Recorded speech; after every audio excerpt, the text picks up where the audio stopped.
If you're looking for some straight up marketing advice that's super chilled and also a bit of a laugh, then grab yourself a drink and get ready for Marketing and Margaritas, a podcast that makes marketing entertaining. Brought to you by Rebel Nation, direct from regional Queensland. Welcome to Marketing and Margaritas. I am joined here today by Amanda Wright from Mackay Whitsunday Life, and we're going to be talking about how to get the most out of your press advertising, but I think more just about how to get the most out of press as well. So Mackay Whitsunday Life is our local paper here in Mackay. It comes out every Friday. It's a free community newspaper, and it's quite a well-known as the community newspaper. So we sort of have community stories in there, but it's also got like sport, I think there's real estate, you've got a little bit of like crime and drama, but really focusing more on community than crime, which is normally the other way around when it comes to publications. But today we want to talk about all things community news, and also obviously our audience are, businesses, so we want to talk about that community news and how they can make the most of these kind of local newspapers for advertising, editorial, PR, etc. as well. So perfect. First of all, let's get to know you some more. Okay. So Amanda, give me a rundown. The career, media, comms, marketing, etc. How did it all start? Where is it now? It started in a small town in New Zealand called Ashburton. So I worked with Ashburton Guardian, and that was the last independent daily newspaper in New Zealand at the time. Really? Yeah, the last one that hadn't been bought up sort of by the bigger brands, and owned by a local family for, I don't know, more than 100 years. So and one of the founder's sons still owned the business. Like, it was very family oriented, so it was really nice to work for. And that would have been such a great start to your media career as well, because like some papers can be so like cutthroat and ruthless and whatever, which comes down from the top, sort of thing, whereas that obviously would have just had such a different vibe to it. So it's a nice way to kind of get your foot in the door and get that going. Definitely, because it's a small farming community as well. So and it started off back in the traditional broadsheet, big, newspapers that you couldn't sit next to somebody on a bus and open because you're encroaching the space. And then when I was there, it did the thing that a lot of newspapers did, shrink down to the tabloid size. But it's still operating today. Oh, really? Yeah, that's as well. Cool. I forget that you're Kiwi, and you're like, just before you're like, oh, I was going to put my jandals on, and I'm like, that's right, you're a New Zealander. And then, so I worked there for a few years, and I actually started in advertising, and I specialised in copywriting ads for businesses. I didn't know that. Very cool. So that was sort of my niche, and then from there it turned into writing advertising features. And then when the editor picked up I had a bit of a talent for writing, they asked me to sort of merge into the editorial team. So then I sort of got taken under the editorial wing, did a little bit more study, learned a bit more, and then moved to Australia in 2012. Moved to Dysart. Oh, right. Okay. So there wasn't a lot of opportunity out there for what I did.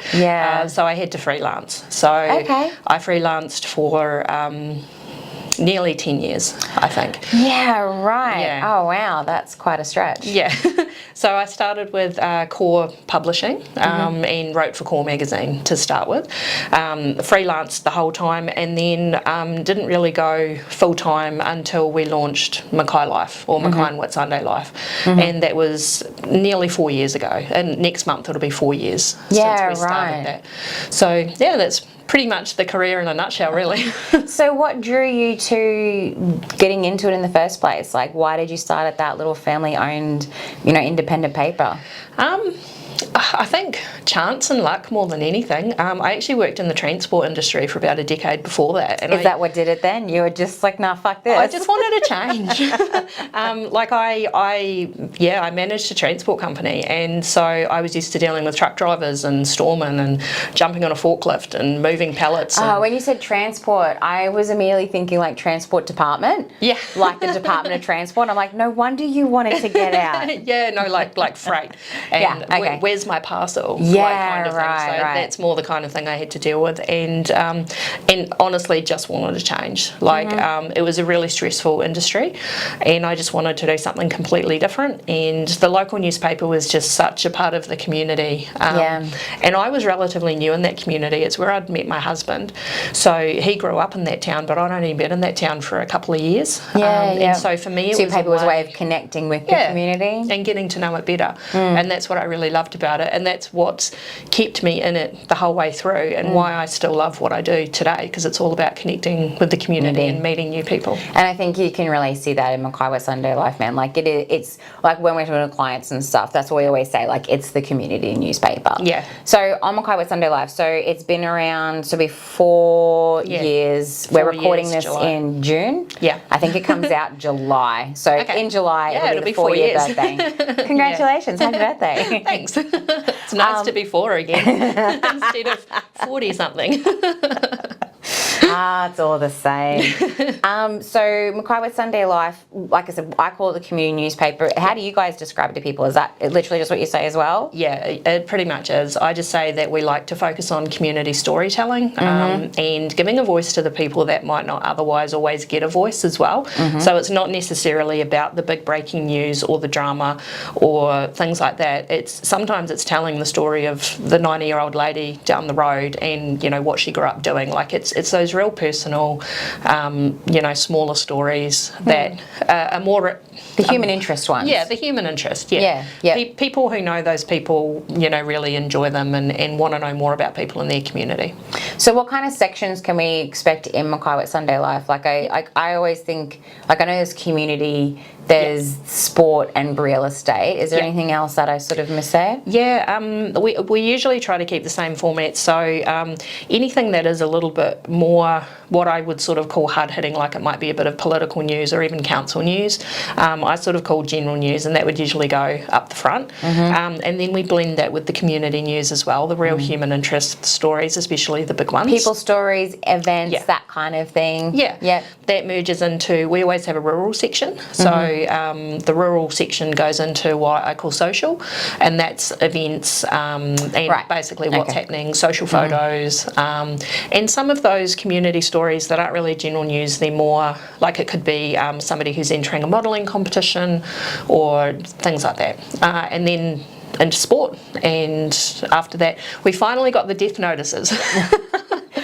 You don't need to sound so happy about that. I know. Yes! It's a Death weird notices. It's a weird thing to be excited about. But honestly, it sure is. The community kept asking for it, and we tried and we tried and we tried, and then we finally got them.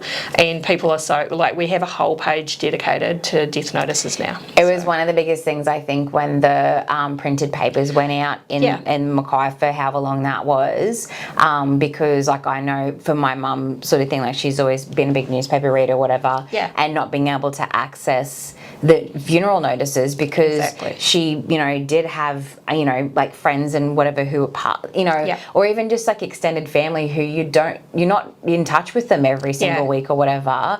And when that news kind of comes out, it's actually useful to have funeral notices just to communicate to people that what's happening. It definitely is. I mean, it's those people who you might not connect with all the time, but it could be, you know, an old school teacher or an old sporting coach, or, you know, those people that aren't in your life all the time, but you still care about them, you know, and if they've passed away, you want to know. So it's and you don't important expect kind of people's families to know everyone that someone's connected with, or to want to be in the right frame of mind to be like, hey, telephone-a-thon, letting everyone know, keep Friday free, you know, and even sharing on socials, like more power to the people who are comfortable sharing those kind of things. Like I know for me, I'm not very good with grief. It's a bit of a personal thing. And so I've never been comfortable sharing that kind of stuff. Whereas I actually really appreciate it when other people share it. So I should maybe not be such a pussy about it. But, you know, like it's great when other people do that because it's, you know, it is something that we can all, you know, find interesting. Sounds terrible, but it's just those things that are good to know, I guess. It is. It is. And that's why it's weird that we were really excited to get death notices, but it is something that it's a community service. It is like a community service. So, and especially for the older population as well, it means a lot to them. So, it was great that we could get that back. Cool. And so what's the geographic footprint. So like it's Mackay Whitsunday Live. So we've got one side that's Mackay. Is that like Mackay to Serena and out Kaylin and stuff and like up the valley and whatever? Yeah. So the side that I look after, I try to cover Serena, up the Pioneer Valley. I pretty much go as far as roughly sort of Bloomsbury kind of area. I mean, there's that awkward little space in the middle that Mackay and Whitsundays cross over. Are we going to put it in my side, or are we going to put it in your side this week? We always have that conversation around that little area. And then we go inland to the coalfields a wee bit. The Whitsunday side look after Collinsville, and then they go far as north as Bowen. And then we go into Nebo. We did go to Moranbah for a while, but distribution there is really difficult. So we are wanting to get back into the coalfields properly again shortly. But it's something we're working on. So at the moment, we just go as far as Nebo. That's interesting to know. Okay, cool. All right, so community news. What does community news mean to you, and why is it important? I think, like we touched on earlier, it's just about storytelling, and it's making sure that that people in the community, when they've got a story to tell, they can feel comfortable enough coming to a place like us to let the community know. So whether it's a celebration or whether it's a community issue, you know, they're all important stories to tell. So the community news side of things is making sure that people can tell their stories, and also people can feel like they're well informed, because I think that was the thing that people... That's the other side of the coin, isn't it? It's like if you've got a story to share, but then it's also so that the community is aware of things that are happening. Exactly. So I think when, you know, when the other newspapers stopped printing for a little while, there were just members in the community who felt like they were missing out, or that they were missing out on what was happening in their community. They felt a little bit disconnected. So really for us, it's just about reconnecting people with what's going on, and we can't cover everything, but we try to cover as much as we can. So that's why we have the blend of sport and rural, and it's really just everything that we hope people want to read, and so that they feel that they're getting little snippets of information about the whole community. That's one of the things I like back in the day. Like our local paper used to be Mercury, and that was, you know, when I was a kid growing up and stuff, whatever. And it was always just like, you know, like lots of crime and that kind of stuff, pretty much. But then when I was in business, they actually became a dedicated business section. And I always really appreciated that, because it was like, I don't expect every community member to give a shit about whether a business has moved or won an award or are launching a new product or whatever. But as a member of the business community, that's the news I want. That's the bit I find the most interesting. And I do find that for me, like Mackay Whitsunday Life does cover off on business news as well. And obviously we recommend a lot of clients to you guys and everything too, because it's a good way to get their story out as well. So definitely on that, I suppose, you know, like for those people who don't want to hire a marketing agency, which I get, not everyone's into it. Some people just don't like us, that's fine.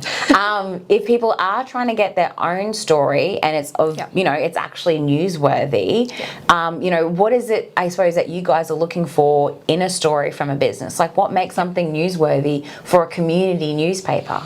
I think differentiating with awards is there are some awards that are like nationally recognised awards or something that is actually a big deal, and then, you know, without I'm trying to think of the right word. I love how you're trying to be tactful right now. This is fun to watch. We're not editing this part out, just so you know. It's fine. It's so that people know that I'm trying to be tactful. There are some industry awards, and I mean, I've taken part in some industry awards myself, where it kind of feels like nearly it's like the participation award at school. You know, everybody gets a prize. So it's sort of that thing where it's like, you know, when an award really is a big deal, like and something extraordinary has happened, then definitely we want to tell that story, because it's a huge accomplishment. Sometimes, and that's accolades for the community as well. Like Like, look at the is. caliber of business in your community. Yeah, like this person is the top financial consultant in Australia. You know, instead of this person come fifth within their agency and or do you know what I mean? Like, and no disrespect to people who are It's not that it's not an those- achievement. It's just maybe not newsworthy it's not as enough. newsworthy. Yeah. So the only thing I would say is that there are different ways that we can tell your story, and sometimes, you know, if you're willing to invest a small amount, it doesn't have to be a large amount. People think that they've got to pay for the whole story. They don't necessarily have to. If they just put a little portion towards advertising, then we'll happily tell their story. So, you know, that's You're the happy to difference. repay the favour. Yeah, exactly. I mean, it is business, man. That's how commercial enterprise works. Yeah, and we are a free publication. So, I mean, obviously the only way that we get to pay our staff and pay the printers and pay the distributors and that is through advertising. So that's why we ask, you know, if you're happy to support us with an ad, we'll support you with editorial. So that's pretty much how we work. Yeah, okay. And is there, when it comes to businesses specifically, like the other thing that I say to people is like, oh, you know, it'd be good for you to drum up some good PR. Yeah. You know, obviously it's getting them into the printed paper, but then it also translates to digital stories as well. And that all adds to their online presence. Yeah, it does. So, you know, from your perspective, when you're looking for stories from businesses, what are some of the examples? Because people are like, oh, we don't do anything interesting. Yeah. And it's like, oh, well, that's a great attitude to have. Like, you know what I mean? Like, but it's hard to find I'm the same. I don't find you know what I mean? Like, I think what I do is normal stuff that everyone can do. So why would anyone give a fuck sort of thing? But for other people, it's like they've got no idea how XYZ happens or whatever. So if you're talking to a business owner who was trying to look for some good stories that could potentially, again, like, not only get them that good PR, but also help their online presence. What are those kind of stories that you look for as a newspaper editor? I think definitely point of difference is something that's really important. So, and sometimes that can be hard for a business owner to spot because, like you say, they've been in their business for a long time. They might not be able to see how interesting they actually are. But I mean, if they can pinpoint a difference that makes them different from how other organisations operate, then that in itself can sometimes be a really interesting story. Yeah, okay, like what makes them unique. Yeah, pretty much. It's focusing on those unique qualities because there may be something that they do that no one else in Queensland does or no one else in Australia does. And, you know, that's a story in itself. And even longevity. You know, if somebody's been in business for 30 years or 40 years or 50 years, that's worthy of a celebration as well because it just shows the roots that they have in the community and obviously they're doing a good job if they've been that well supported for that long. So we want to hear about those as well. You know, we would encourage businesses to come to us and say, hey, our business is turning 30. Do you think we might be able to turn this into a bit of a story? And, you know, if they're having a bit of a get together, we can come and take some social photos and you guys have been great for that kind of stuff. I really do appreciate the support for, like, because obviously we do marketing for businesses, but we also do marketing for community organisations and community events. And I do like really appreciate that. Either if you guys can't get someone out there, then you're like in touch to make sure that we send stuff through to you. And it is one of those things because, you know, having those, like, you know, you spend so much time and money on events. I fucking hate, oh man, event logistics just are a nightmare to me. But so many people love it though. Hey, it's crazy. But, you know, like you put all that time and effort for one day or one night. And then it's gone. Exactly. You know, whereas it's kind of like getting that coverage then just means that you're leveraging it more as well. Yeah. And I mean, even if it's just for yourself and your staff, like having that keepsake, there's nothing more special than having something that's in that printed form. That's one of the things that I love about it. And I think we all remember, you know, looking back when we were kids, whether we were in the newspaper for a school photo or we did something with sport, you know, your mum and dad or your grandparents used to cut that clipping out and put it in a little scrapbook. And I mean, we don't. My mum still does it. Exactly. Yeah. So you it's guys still use special. that was what was it? Rock, paper, scissors.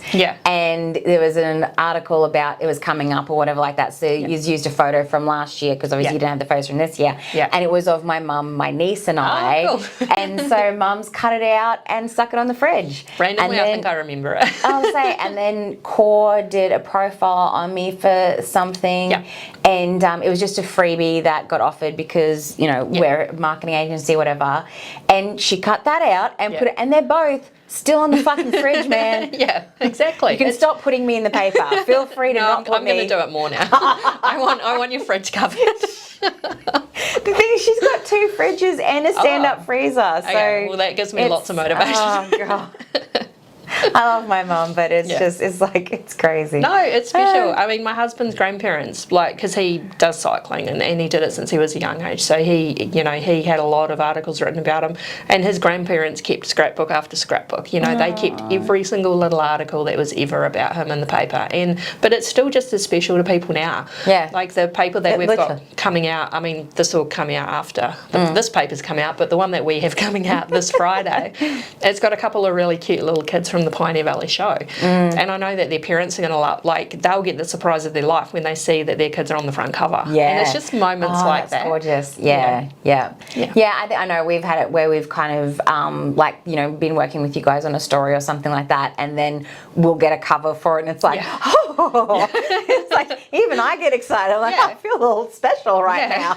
I mean, covers Or like are a nice big deal. title treatments and stuff, like you guys definitely. do sort of pump those things up, and it's really nice. I have to admit we do. So when I bought Out of the Blue Marketing, that was the agency, I merged it with the business. So I had Rebel Marketing, and then I bought Out of the Blue and merged them together, and then we rebranded as Rebel Nation after I'd run them for about a year together. And when we did the rebrand, we had a full page, we did a launch, and we had a full page of like social photos sort of thing, and that page is still stuck to my pinboard at work. And it's like, it's the memories, it's the reminder of kind of how far you've come, which feels like a very long time ago. But it is. I guess that's, it's why we love collecting photos and everything in general, isn't it? It's the memories of it. I think so. But it's like, definitely. it's like when you hear your favorite song on the radio, and you've, like, especially now, like, we can listen to anything we want on demand at any time. Yeah. But hearing it on the radio is so special. Yeah. Like, I will drive around just to keep hearing hearing it. something like Nirvana playing, because it just, you never get it. It's so exciting. It's the same thing, It's like your photos are one thing, but when your photos in the paper, it's just more special. It is. And we try to keep the cover special too. Like we really focus on the cover. We really try to make sure that we have a beautiful image.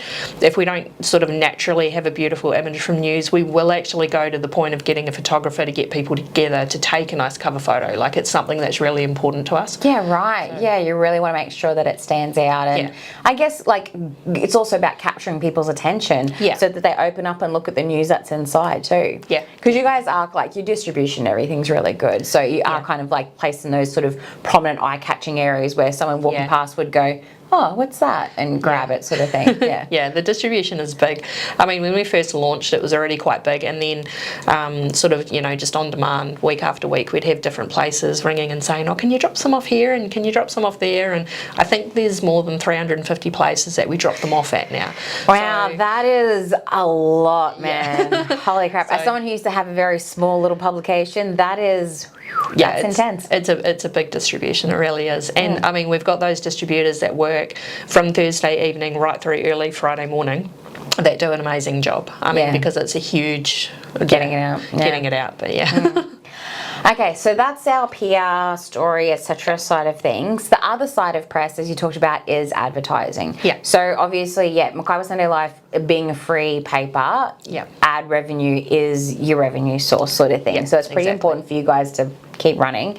But for a business, it's still, paying for an advertising package or whatever. It's still taking a gamble. You're still spending money, and you want to make sure that the money you're spending is being put to good use. Exactly. So we obviously help people put together, press ads and all that kind of stuff, but no one's ever going to know advertising for paper the way an editor does. So from your point of view, what makes for good press advertising? Like, what should people put on there? How long to run? Like, what tips have you got about people getting the most from the advertising spend? I think getting the most from the spend is having a look at the extras that you can get included sort of in your package. So whether it's through a marketing agency or whether it's through us, like, you don't always have to run with the same ad. Like, you, depending on your package, you can probably get changes to your ad so that you're getting, I guess, better value for money, because you do want to keep your placement in there relatively regularly because repetition is really big for business. Not everybody's going to read every single newspaper, so if you're going to trial something, I'd recommend trialing something for at least 4 editions. And that would be bare minimum. And you don't have to buy a humongous ad. You can buy a small ad, but have a bit of a play with placement. See if you might be able to get a front cover tile or a front cover strip. If that doesn't work, you could try something early on. Then mix it up. Go into sport. I mean, there aren't that many ads in sport, so yours is going to stand out. And then another week, go into the social, be amongst the social pics. Then that way your advertising is going to be seen by a different type of people, because there are some people that will open the newspaper and just go straight to sport.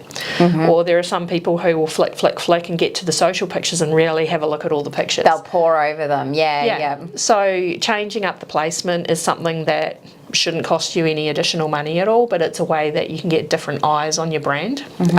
Getting that ad changed regularly as well, so that you can tell different stories, but keeping the branding uniform so that people recognise that that's your business straight away. But they're starting to see different facets to what you do, etc. So you might do like, oh, here's a product one time, here's a customer testimonial, here's one of our staff or whatever. But just keeping that, obviously, branding should be consistent across all your marketing collateral anyway. But you don't be afraid to change it up and put different things. I think that's the thing, sometimes people make the mistake of trying to put everything into one ad or one. It's like people trying to put everything in one social media post, and it's like, would you read it?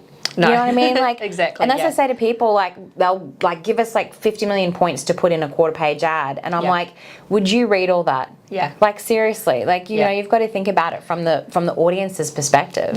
And that's a really good point. I would say per advert you really only want 1 point, because you can do something clever with 1 point. You can be creative. You can do something that really stands out. You can't really be creative with multiple points. It just doesn't work. And I would also give the same advice for the editorial as well. People will try to jam too much stuff into their business editorial instead of really focusing on a couple of main points. Because when you focus on a couple of main points, you can really explain it well. Whereas when you're trying to jam every single little point about your business, it's too much. People tune out as well, man, because it's just like information overload. And you can't make it interesting or creative. Or it's that storytelling element. Exactly. You know what I mean? Like, exactly. If people don't want to read a factual bulletin about your business, you know, they're looking for stories. They're looking for the human interest side of it. They're looking for your unique points of difference, and I guess more importantly, with business editorial, they're looking at what you can do for them. So you're a business, you're selling. It's actually not about you, it's about them. It's about them, it's what you can do for them, like whether your product or your service, it's what you can do for them. So that's really what you need to be telling in your editorial. And also, like we were saying with ads, like, you know, trying different placements and stuff like that. I know, like, we've done stuff where it is, you know, like we might have a feature, or it could be a sponsorship of a section, or you know, and like whenever we do packages, you know, like with Jess, obviously she's amazing, and you know, but it's kind of like I'll say to her, oh, this is our client, this is roughly what they want to achieve and who they're trying to target, and you know, this is the time frame we have to kind of roughly work in. What are your thoughts? And she'll always come back, and like she'll never just say like, oh here's a 1/4-page ad for 3 weeks. You know what I mean? Or like, oh, here's a 6 months blah blah. Like, it's never like that. It's always like, here's a few different time frames, and here's a few different options with that. And if you do this, then we can do this bonus. If you do that, we can upgrade that for you. You know, like there's value adds, etc. So it's very much like tailored packaging, I feel. And that means, like, obviously for us it's great, because then when we go back to our clients, it, you know, it's like, oh, look at all we've been able to achieve, but really we didn't do it, they did. No, but that's true. And I mean, Jess will even come to me and say, you know, this client is after this. What do you think? Or where do you think would be the best position? I mean, what will give them value for what they're trying to achieve? Because everyone's trying to achieve different goals. So Jess has got a really good knowledge usually on what advertising spaces are available in the paper. So she will always try to secure, you know, the best position available, especially if there's something up front that she can grab, like she will. She'll get me to juggle a lot of stuff to try to move heaven and earth to make a customer happy. But I mean, I don't mind that. And then she'll say, what else can we do for them? What else can we give them? So someone like Jess and someone like yourself, you're really working to get that value added bonus for the client as well. And that's what I really love. Well, I just think it's easier to get someone to I agree 100%. I think that, marketing, we need more. You can't just have a couple of touch points and expect people to act on them. Yeah. You need to have multiple touch points. And so for them to get that repetition or whatever, it's like I prefer clients to, run for 2 or 3 months. That's awesome if they can put a bit more, if we can sign, like we've got a couple, sign up to 12-month packages, that's even better because there's just so much I can play with in there. Exactly. But, I find that it's easier for a business to make a decision of, yes, we're going to go ahead with a longer time period when they know that they're actually getting more value from it. It's not just an ad times 10 sort of thing. Exactly. Yeah, the longer the period, generally, your cost per advertisement is going to come down as well. Yeah. So you're going to get a better value for money.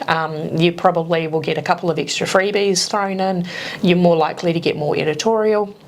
And, we really look after the people that support us long term as well. So, I think we get very well taken care of. I know we've got one client in particular who we have a couple of different packages running and they've been really long term and stuff. And you guys, you definitely, even if it's it's not just about getting a bonus editorial for them, you'll do a title treatment on the editorial or whatever. So it just makes it really stand out and stuff. So it's kind of they get those little special extra value because they're a long time they've got to put a long-term commitment to it too. Definitely. Yeah. And it's like anything, that's the business-to-business relationship as well. Taking, supporting each other and helping each other sort of thing. Yeah.